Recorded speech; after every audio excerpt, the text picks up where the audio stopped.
बताइए कितने question cover हो गए? 66. 66. So unit 5, I think we have covered most of the topic. Okay. जो इम्पोर्टेंट है, जो बार बार रिपीट होते हैं, वो हम सब डिस्कस कर चुके हैं। एक एक ऑप्शंस डिस्कस किए हैं, तो आई थिंक क्लियर हो गया होगा ये सभी चीज़ें क्या क्या होता है। ये जैसे कि इसमें ANOVA, T test, correlation, standard deviation, ये चारों के चारों टर्म, तो ये बेसिक बेसिक आपको पता होना चाहिए, क्योंकि एग्जाम में बहुत डिटेल में क्वेश्चंस नहीं होते हैं। मोस्ट ऑफ द 90% क्वेश्चन ऐसे रहते हैं, but 5 to 10 question, 5 to 7 question थोड़ा डिफिकल्ट होते हैं। ओके, तो उसको हम लोगों को बाद में जो है सॉल्व करना होता है हर एक पेपर में। जब भी मॉक टेस्ट दें, मॉक टेस्ट में आप यही फॉलो करें कि कोशिश करें कि 90% क्वेश्चन आप पहले सॉल्व कर लें, बाकी के 10% जो आपको लग रहा है डिफिकल्ट है या टाइम टेकिंग है, then solve in the last time. 50, I think this is the question ना, 68। क्वेश्चन नंबर 68 अगेन रिपीट कर लेते हैं। Which of the following statement is not correct? कौन सा कथन इसमें जो है करेक्ट नहीं है? Qualitative study is conducted by the case study, quantitative study conducted by the survey, and interview is conducted in the questionnaire method. And each unit of universe has equal chance of selection on in the sample through the random sampling. क्या answer? सभी लोग answer दीजिए please. Mention in chat box please. At least answer आप लोग chat box में लिख सकते हैं, बाकी अगर आपको कुछ बोलना है then you can just unmute and speak. Okay, option number C बिल्कुल। केस स्टडी ज़्यादातर क्वालिटेटिव ही होती है, जैसे किसी इंडिविजुअल पर्सन की स्टडी करना, या ग्रुप की, या कम्युनिटी की, या किसी टोटल फिनोमेना की स्टडी करना, तो वो आपका केस स्टडी होता है, जिसमें हम लोग इन डेप्थ स्टडी करते हैं डिटेल में जाते हैं उस पर्टिकुलर सिचुएशन या फिनोमेना या पर्सन या ग्रुप के बारे में। Quantitative study generally conducted by the survey method, survey वगैरह किया जाता है, क्वांटिटेटिव डाटा होता है, उससे हम डेटा कलेक्ट करते हैं क्वांटिटेटिव फॉर्म में। And the interview is conducted in the questionnaire methods. Questionnaire generally हम भेजते हैं किसी पर्सन को, through the mail, through the post, और थ्रू दी व्हाट्सअप और एनी मीडियम, और वो पर्सन जो है उसको फिल करके देता है। तो इंटरव्यू जनरली दो लोगों के बीच में होता है, तो उसके लिए रेस्पोंडेंट एंड रिसर्चर दोनों साथ में होना चाहिए। तो वो आपका एक शेड्यूल होता है। शेड्यूल के माध्यम से जो है सोशल वर्कर शेड्यूल के माध्यम से कुछ लिखता भी है, टिक करता जाता है, या कुछ अगर ओपन एंडेड है तो उसमें कुछ लिखना होता है। अगर रेस्पोंडेंट के द्वारा कुछ बोला जा रहा है, then also write down there. So this called schedule. Sir yes please. Sir questionnaire face to face भी तो होता है। क्वेश्चनर जनरली अगर उसको थोड़ा डिफरेंशिएट करके देखें, तो वो आपका जनरली भेजा जाता है कि जैसे कि जो पर्सन एजुकेटेड है, ओके, थोड़ा उसको और डिटेल में समझ लेते हैं। जो पर्सन एजुकेटेड होते हैं, या जिनको आप क्वेश्चन भेज करके वो उसको पढ़ करके समझ करके रिस्पॉन्स कर देते हैं, उसको हम जनरली क्वेश्चन आर समझते हैं और डिफरेंशिएट कर पाते हैं शेड्यूल से। शेड्यूल जनरली उन लोगों से थ्रू दी, जो लोग अनएजुकेटेड हैं, जो लोग क्वेश्चन पढ़ के समझ नहीं पा रहे हैं, तो डिफिकल्टी है किसी प्रकार की, तो जनरली सोशल वर्कर या रिसर्चर खुद जा करके उसको फिल करता है। Okay, questionnaire can be fill by the person itself, respondent उसको फिल कर सकता है, तो जो थोड़ा सा बेसिक डिफरेंस है। Okay, Yes. और इसी वजह से हम लोग उसको शेड्यूल जनरली मेथड बोलते हैं। इवन होता है very close, but when we like उनको हम अलग अलग करें तो थोड़ा सा डिफरेंट ये होता है कि जो इंटरव्यू होता है, सॉरी क्वेश्चन आर जो होता है, वो रेस्पोंडेंट जो होता है पर्सन, वो खुद उसको फिल करता है, क्योंकि वो समझ सकता है क्वेश्चंस को, समझ सकता है उसके पूरा पर जो सिक्वेंसिंग है उसको समझ पाएगा और सही तरीके से उसका आंसर दे पाएगा। लेकिन दो जो are like they are much educated, या जो लोग नहीं समझ पाते क्वेश्चन को, उसकी भाषा को, लैंग्वेज को, this is filled by the researcher itself. तो ये वाला आपका गलत हो जाएगा, बाकी के सही है। ये रैंडम सैम्पलिंग ही है, where the each unit of our universe has the equal chance to be selected in the sampling. Good evening Kavita. Question number 69, ये दिसंबर 2020 का क्वेश्चन है। Calculation of number of the death per thousand fall under the major of. यहाँ पर calculations mathematical expressions हम लोग कौन से स्केल में यूज करते हैं? Sir ratio so that right answer will be C, ratio scale. ये सभी हम लोग डिस्कस किए हुए हैं स्केल वगैरह, तो लास्ट वाला वीडियो आप लोग देख लेना, जो लोग अभी क्लास में ज्वाइन कर रहे हैं आज। Question number 70, snowball sampling. ये कई बार आया हुआ क्वेश्चन है। स्नोबॉल सैम्पलिंग के बारे में बताइए क्या होता है। That can help researcher to access deviant और द हिडन पॉपुलेशन, मतलब ऐसी पॉपुलेशन जिसके बारे में हमको ज़्यादा पता नहीं होता है। ओके, लाइक अगर आप स्टडी करना चाहते हैं फार्मर्स पर, तो आपको पता है कि विलेज के अंदर बहुत सारे फार्मर होते हैं, then you can easily access and collect the data from the farmer.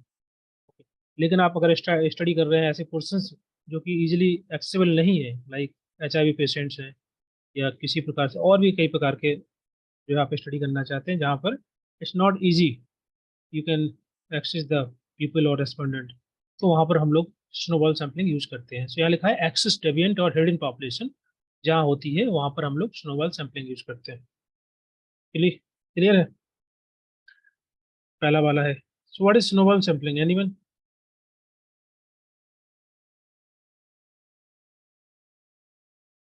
Sir, it is तो a type इसमें of non-probability sampling. From one people, it increases to many. Okay, so snowball sampling को हम लोग referral sampling बोल सकते हैं। Is a kind of referral sampling where one person जिससे हम बात करेंगे वो आपको दूसरे पर्सन के बारे में बताएगा, या उसी प्रकार के सैंपल जो है हम लोग कलेक्ट कर पाएंगे अनदर पर्सन से।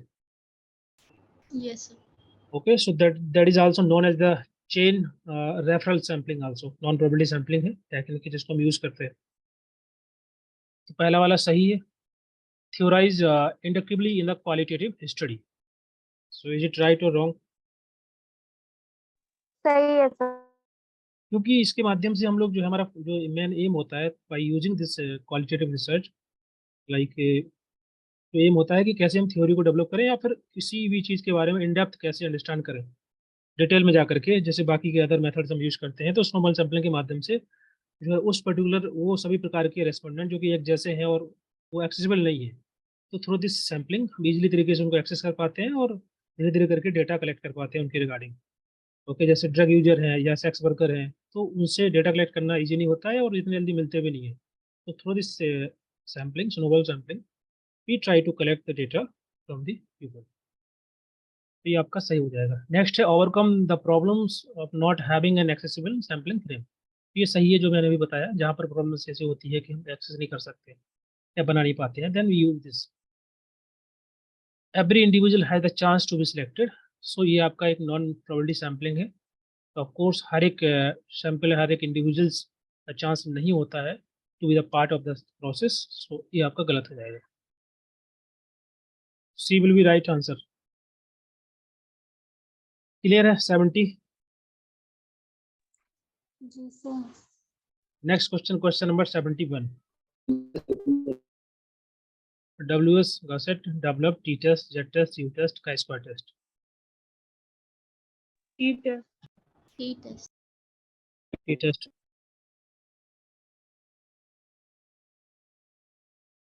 Okay. Next question, question number 72. Means test is done in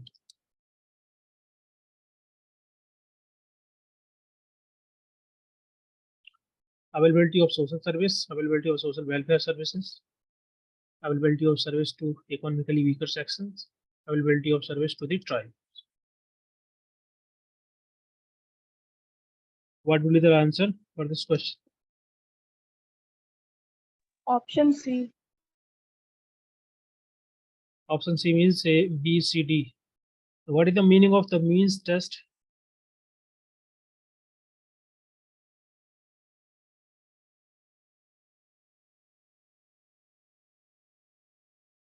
Anyone? जो लोग आंसर सी दे रहे हैं, then I think you should. हाँ जी, सर बताइए। वैसे वैसे लोगों का को हेल्प करना, मतलब पता लगाना जो डिजर्व करते हैं कोई कोई सर्विसेज अवेल करना, जो भी स्कीम्स गवर्नमेंट असिस्टेंट या वेलफेयर स्कीम्स है, ओके हाँ, जो उसके क्राइटेरिया के अंडर आते हैं। okay, so this is the means test, means like this is the method just to determine whether the person is qualifying for the financial assistance from the government or any agency or any kind of services or any welfare like schemes of payment. So this is a kind of method जिसके माध्यम से हम determine करते हैं कि someone is like eligible or qualifying for the particular assistance or not. So that is called as mean test. Okay, so availability of the social welfare services उसके लिए है, और जो भी EWS कैटेगरी सेक्शंस जो सर्विसेज होती है उसके लिए है, और services to the tribes. Okay, तो बेसिकली जो भी क्वालिफाई करेंगे उस पर्टिकुलर इस मेथड के माध्यम से वो सभी के सभी डिजर्व कर पाएंगे, या जो फाइनेंशियल असिस्टेंस है वो उसको एक्सेस कर सकते हैं, या जो गुड्स सर्विसेज दी जा रही है. Okay, so mean test is done in the availability of the welfare services, social welfare services, that could be for the tribes or the backward class. Okay, तो आपका BCD हो जाएगा. क्लियर है. अब चूंकि सोशल सर्विसेज तो बहुत प्रकार की होती है, ये सभी के लिए होती है, ऑल ऑल पीपल और ऑल द पॉपुलेशन. तो ये आपका नहीं होगा, क्योंकि यहाँ पर हम कहीं ना कहीं क्राइटेरिया सेट कर रहे हैं या क्वालिफाई कर रहे हैं कुछ लोगों को, तो ये पहला वाला तो नहीं होगा. क्लियर है 72? बताइए.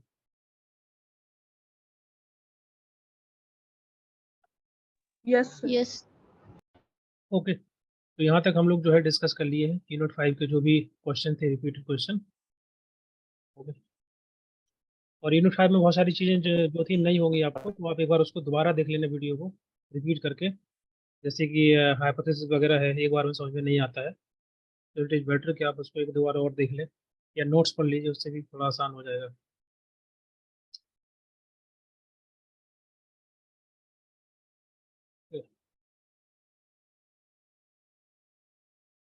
यूनिट 6 छोटा सा यूनिट है और ज़्यादा डिफिकल्ट नहीं है, क्वेश्चन भी कम ही आते हैं यहाँ से.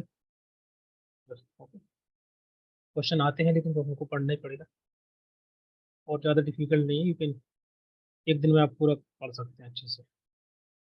मीन टेस्ट दोबारा बता दीजिए. मीन टेस्ट का सिंपल मतलब होता है कि लाइक फॉर एग्जांपल सोसाइटी के अंदर बहुत सारे ऐसे वल्नरेबल मतलब लोग हैं, ट्राइबल पीपल हैं, या अदर बहुत सारे कैटेगरी में, जिनको अगर हमको कुछ उनको फाइनेंशियल असिस्टेंस देना है, या कुछ भी वेलफेयर स्कीम के माध्यम से उनको कोई हेल्प करना, मदद करना है, तो हमको कहीं ना कहीं चेक करना पड़ेगा कि वास्तव में इनको ज़रूरत है कि नहीं है. ऐसा नहीं हो कि उनके पास सब कुछ हो तो हम किसको सर्विसेज देंगे. तो जो मीन टेस्ट होता है, इसके माध्यम से हम डिटरमाइन करते हैं कि someone is qualifying for the particular assistance और नॉट. ओके, जैसे राशन कार्ड बनता है या BPL कार्ड बनता है, तो वो पर्टिकुलर लोगों के लिए होता है, सबके लिए नहीं होता ना, कि सब लोग एक्सेस नहीं कर सकते हैं स्कीम्स. जो लोग वीकर सेक्शन है, जो लोग के पास पैसा नहीं है, गरीब है, ओके, उन्हीं के लिए होता है. This is the test through which we can we can find out who is qualifying for the particular service और नॉट. क्लियर है Akanksha and SH Raja? Video is not working. It's okay, let me share the screen first. Unit 6. Okay,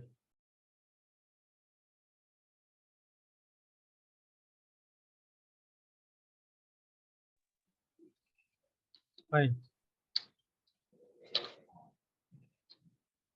okay, अभी हम लोग unit 6 के question discuss करेंगे, और ज़्यादा question इसमें नहीं है क्योंकि कम ही क्वेश्चन आते हैं, बट फिर भी हम लोग देख लेते हैं. लेकिन हाँ, इस बार जो है इस ईयर में ज़्यादा क्वेश्चन आए थे, तो उसको भी देख लेंगे. ओके, प्लीज़ म्यूट कर लीजिए. मोबाइल रख लो. प्लीज़ म्यूट करिए, सभी से रिक्वेस्ट है, प्लीज़ म्यूट करके रखिए. Okay, so from the unit 6.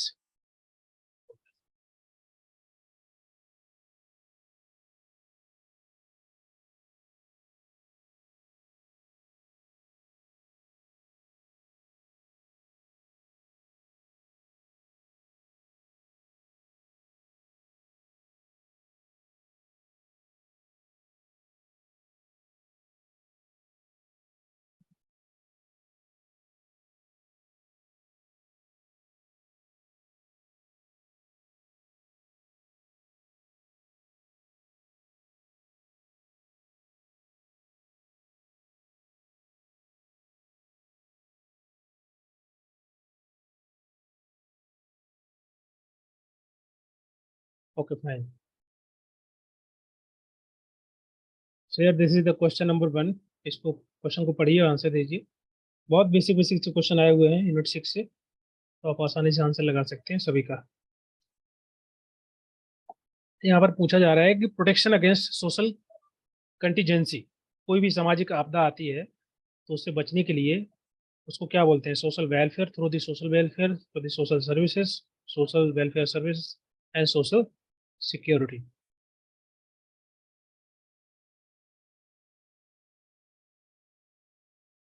Is there any social contingency? Then how can social option number D आ रहा है सभी का?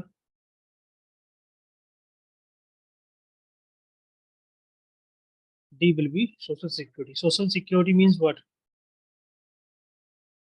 Providing some economic or social protection to the individuals or the family or the community. कोई भी अगर किसी प्रकार की अचानक से कोई आपदा आती है, कोई कंटीजेंसी, लाइक जैसे पर्सन हैविंग सम डिसेबिलिटी और बेरोजगारी है, या इसी प्रकार के कई प्रकार के इशू जो होते हैं, that is come under the contingency. Okay, then the that is the social security. Social security के माध्यम से हम लोग इंश्योर करते हैं और प्रोटेक्शन प्रोवाइड कराते हैं इंडिविजुअल्स को, कम्युनिटी को, लोगों को।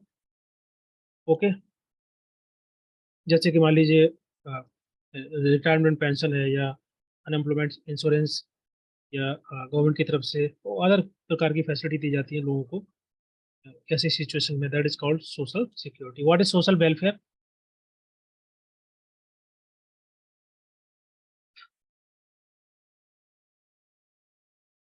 एनीवन?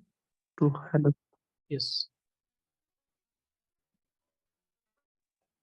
हाँ जी बोलिए।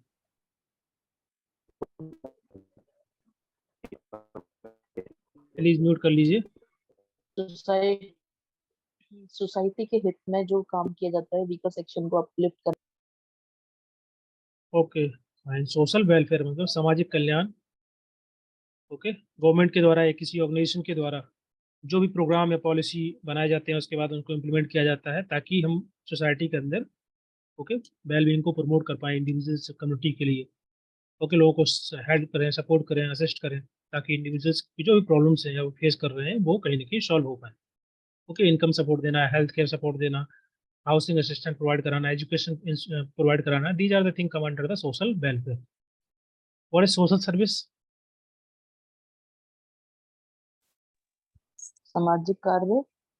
help to helpless. Yes sir, समाज कार्य। स- ओके,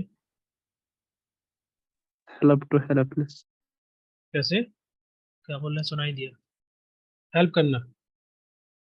ओके, सर्विसेज इंश्योर करना। सर्विसेज जैसे फॉर एग्जांपल जो भी सोसाइटी की नीड्स या प्रॉब्लम्स हैं उनकी क्वालिटी ऑफ लाइफ को इम्प्रूव करने के लिए हम काउंसलिंग देते हैं। ओके, या फिर फैमिली सपोर्ट प्रोवाइड कराना, कम्युनिटी डेवलपमेंट के लिए काम करना। So these are the like very close to the social welfare, but through the social service we provide services to the people, to the community. Okay, ताकि उनकी जो needs हैं या प्रॉब्लम्स हैं या उनकी क्वालिटी ऑफ लाइफ को बेहतर करने के लिए जो कर सकते हैं, ताकि सोसाइटी के अंदर सोशल इंक्लूजन बढ़ सके या एम्पावरमेंट हो, लोग एम्पावर हो, सोशल जस्टिस इंश्योर हो। सो उसको हम सोशल सर्विस सर्विस बोल सकते हैं, लेकिन दोनों ये काफ़ी क्लोज है। ओके, सोशल वेलफेयर सर्विस क्या होता है?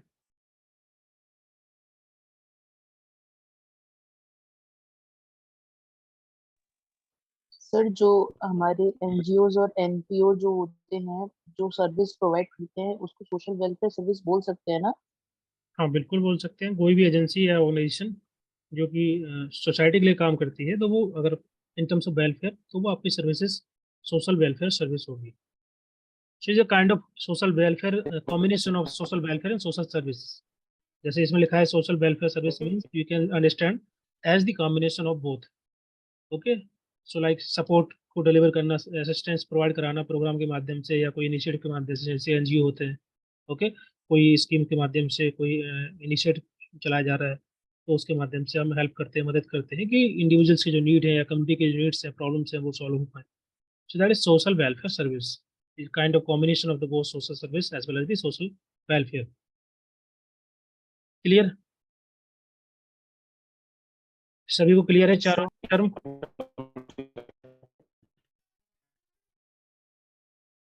ओके, वेलफेयर मीन्स होता है kind of range of the policy and programmes जो हम इम्प्लीमेंट करते हैं गवर्नमेंट के माध्यम से या एनजीओ के माध्यम से टू द पीपल। सर्विस का मतलब होता है through the service be providing social welfare, like policy या प्रोग्राम जो है उनको इम्प्लीमेंट करते हैं। सर्विसेज का मतलब होता है kind of we are providing directly help to the people through the counseling, through the empowerment, through the family support, through the rehabilitation, there's many way. So this is called a service. Okay, I hope समझ में आ गया होगा चारों. Next question number second. Yes, यहाँ पर किसी ने लिखा है help for the SC/ST other sections लोगों को any policy health care any requirement other family issue को सॉल्व करने कॉलेज सोशल वेलफेयर. हाँ, सही लिखा है हरिवरन. अपलिफ्टमेंट डेवलपमेंट ऑफ सोसाइटी सही है. सच. फाइन. सर ए आंसर होना चाहिए इसका, injury compensation. That is the Employees Provident Fund and Miscellaneous Provisions Act 1952 does not cover injury compensation, pension, deposit linked insurance, provident fund. So which option we write? The first one, that is the injury compensation. Okay, so work related जो भी injury होती है या किसी प्रकार का accident होता है तो उसको लेकर के एम्प्लॉयज को किसी प्रकार का कंपनसेशन का प्रोविजन नहीं है इस एक्ट के अंदर. ओके, बाकी बहुत सारे ऐसे लॉ हैं जिसमें प्रोविजन है. ओके, जैसे जो वर्क्समैन कंपनसेशन एक्ट है या उसके अलावा कुछ occupational health and safety regulation है, उनमें प्रोविजन है, लेकिन इस एक्ट के अंदर इंजरी कंपनसेशन का प्रोविजन नहीं है. दूसरा है पेंशन. पेंशन का मतलब पता ही होता है. डिपॉजिट लिंक इंश्योरेंस का मतलब क्या होता है? Employ deposit link insurance.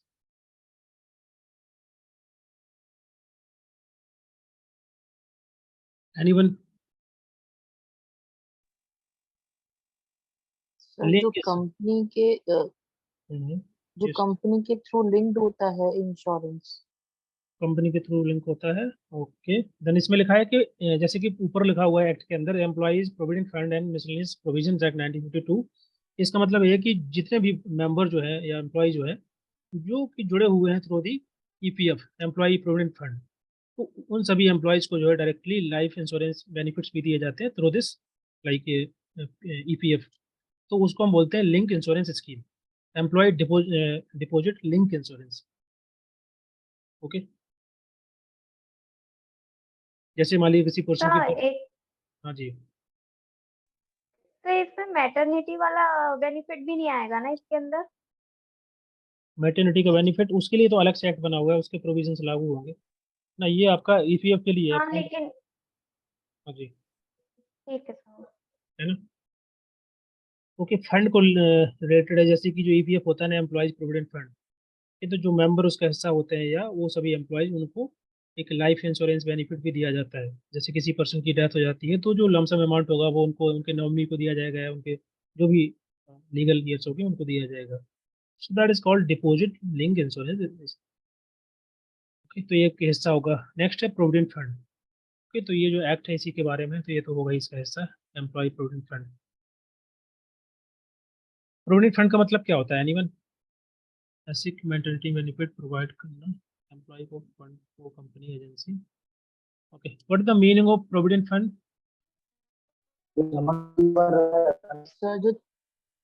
Sir जो सैलरी से काट के एक अमाउंट रखा जाता है. Okay, so here the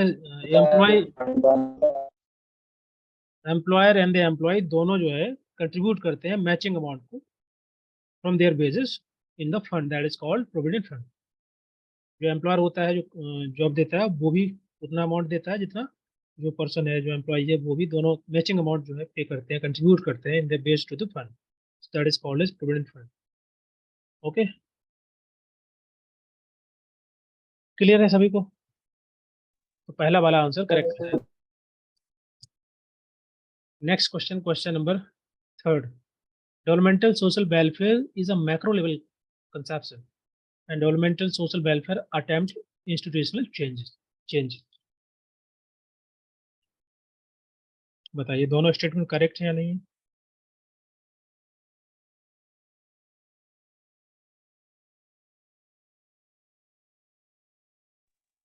sir B, दोनों से है.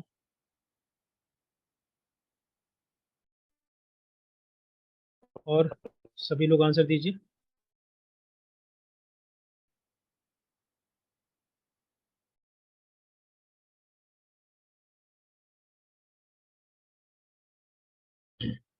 ओके, जैसे यहाँ पर लिखा है डेवलपमेंटल सोशल वेलफेयर, बेसिकली ये केवल मैक्रो लेवल कंसेप्शन या मेथड नहीं है, ये इसको हम एक कम्प्रिहेंसिव अप्रोच बोल सकते हैं।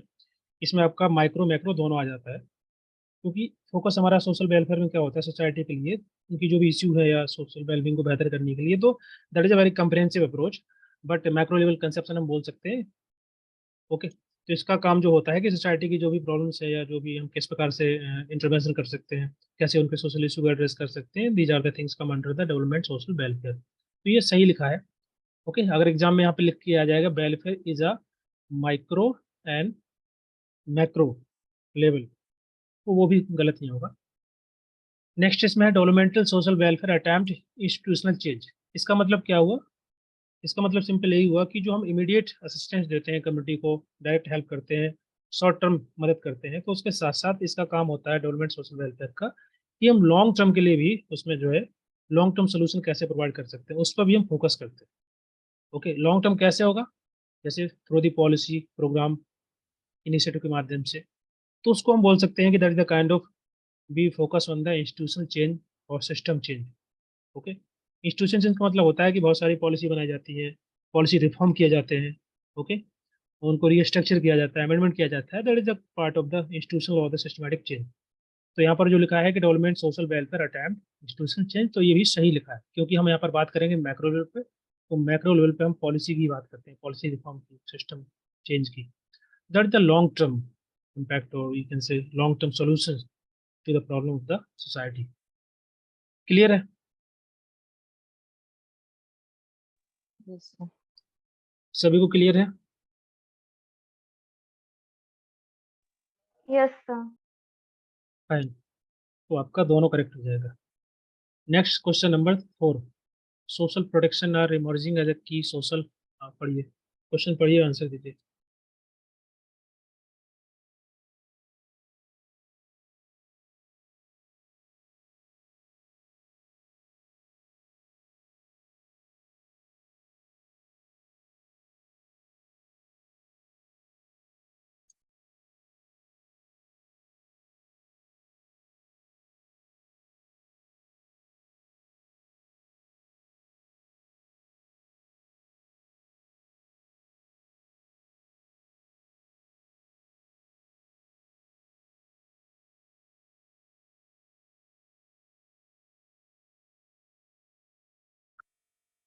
क्वेश्चन नंबर 4 का आंसर सी है। ओके, सी में इसका मतलब है कि आर रॉन्ग है। पहला लिखा है कि social protection are emerging as a key social development policy, बिल्कुल उसका फोकस होता है कि कैसे हम सोशल सिक्योरिटी इंश्योर करें और पॉवर्टी को कम करें।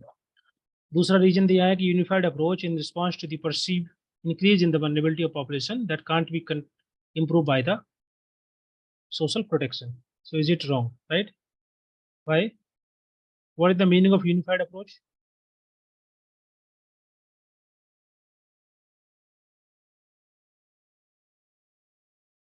Anyone? सर इट मीन्स कि बहुत सारे लोग एक साथ मिलके अगर काम करेंगे उस पे तो वल्नरेबिलिटी कम हो जाएगी population. Okay, they increase the vulnerability of the population. So people have like vulnerability means what?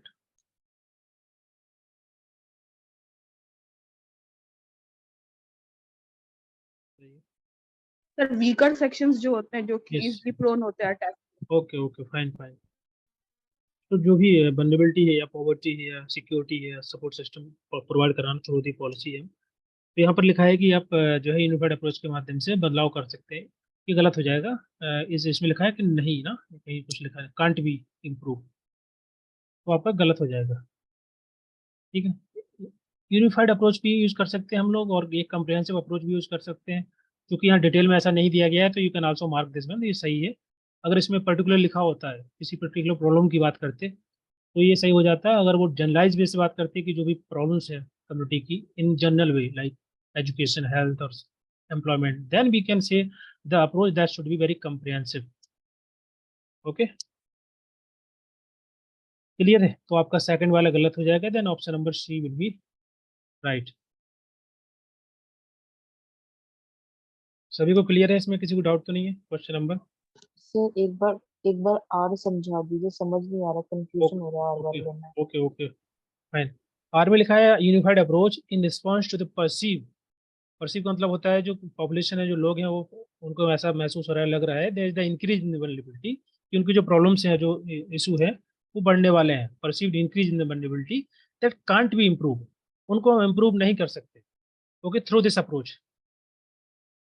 तो उनके मतलब यहाँ पे लिखा है कि यूनिफाइड अप्रोच जो हम यूज कर रहे हैं इन रिस्पॉन्स, किसके रिस्पॉन्स में, that is the perceive increase in the vulnerability of population can not be improve social protection. Social protection को हम जो है यूनिफाइड अप्रोच के माध्यम से हम जो है इम्प्रूव नहीं कर सकते। ऐसी पॉपुलेशन, ऐसे लोग जो कि कहीं ना कहीं वल्नरेबल हैं उस पर्टिकुलर प्रॉब्लम को लेकर, कई प्रकार की प्रॉब्लम हो सकती है, पॉवर्टी है या इनसिक्योरिटी है या other kind of problem okay. तो यहाँ पर बोला जा रहा है कि ये जो अप्रोच यहाँ पर हम यूज कर रहे हैं unified approach okay that can't be improve social protection of the people. तो यहाँ पर कांट नहीं होगा, कैन, दैट कैन इम्प्रूव। समझ में आ रहा है? Okay, sir. like any communities have facing some kind of problems, और यहाँ पर बोला गया है कि now we have one approach that is unified, so by using this approach we can solve the like the problems or the increasing vulnerability of the population okay। so यहाँ पर लिखा है कि that can't be, but यहाँ पर होना चाहिए that could be, so आपका ही गलत हो जाएगा। Okay, sir. Next question, question number 5, which of the following methods of social work is related to the process of transforming social policy into social welfare?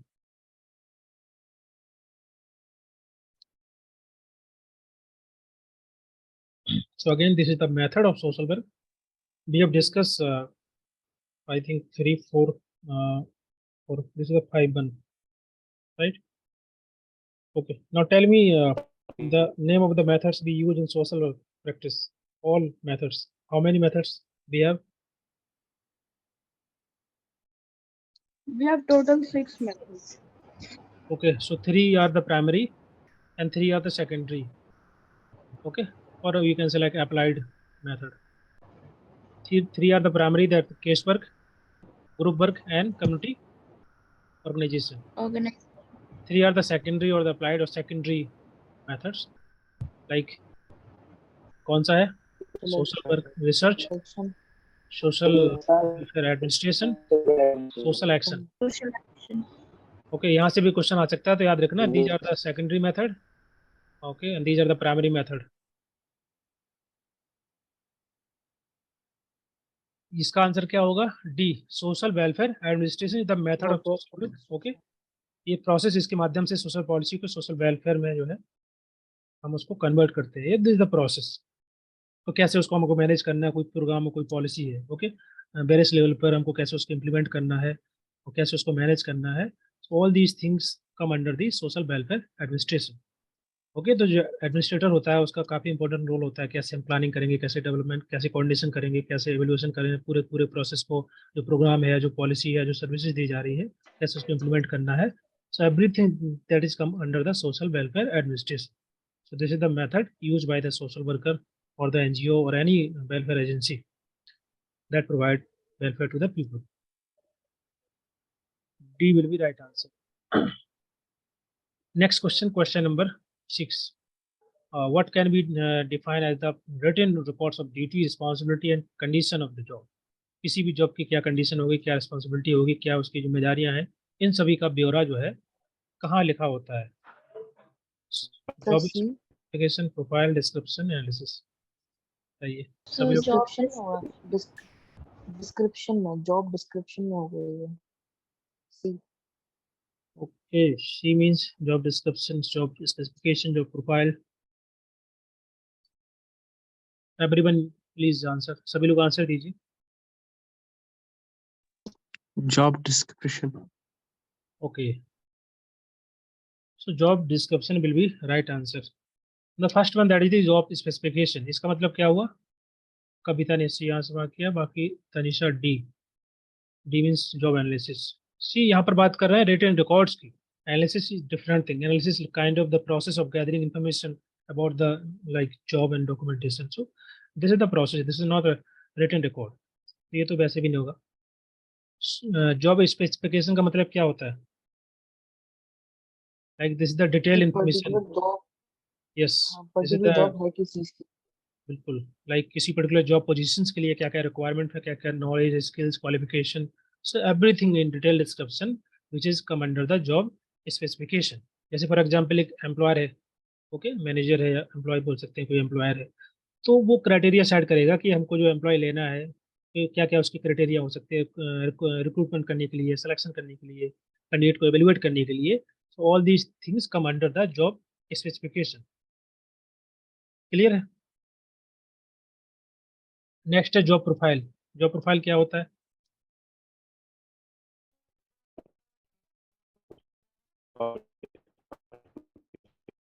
Sir job profile में job की details होती हैं.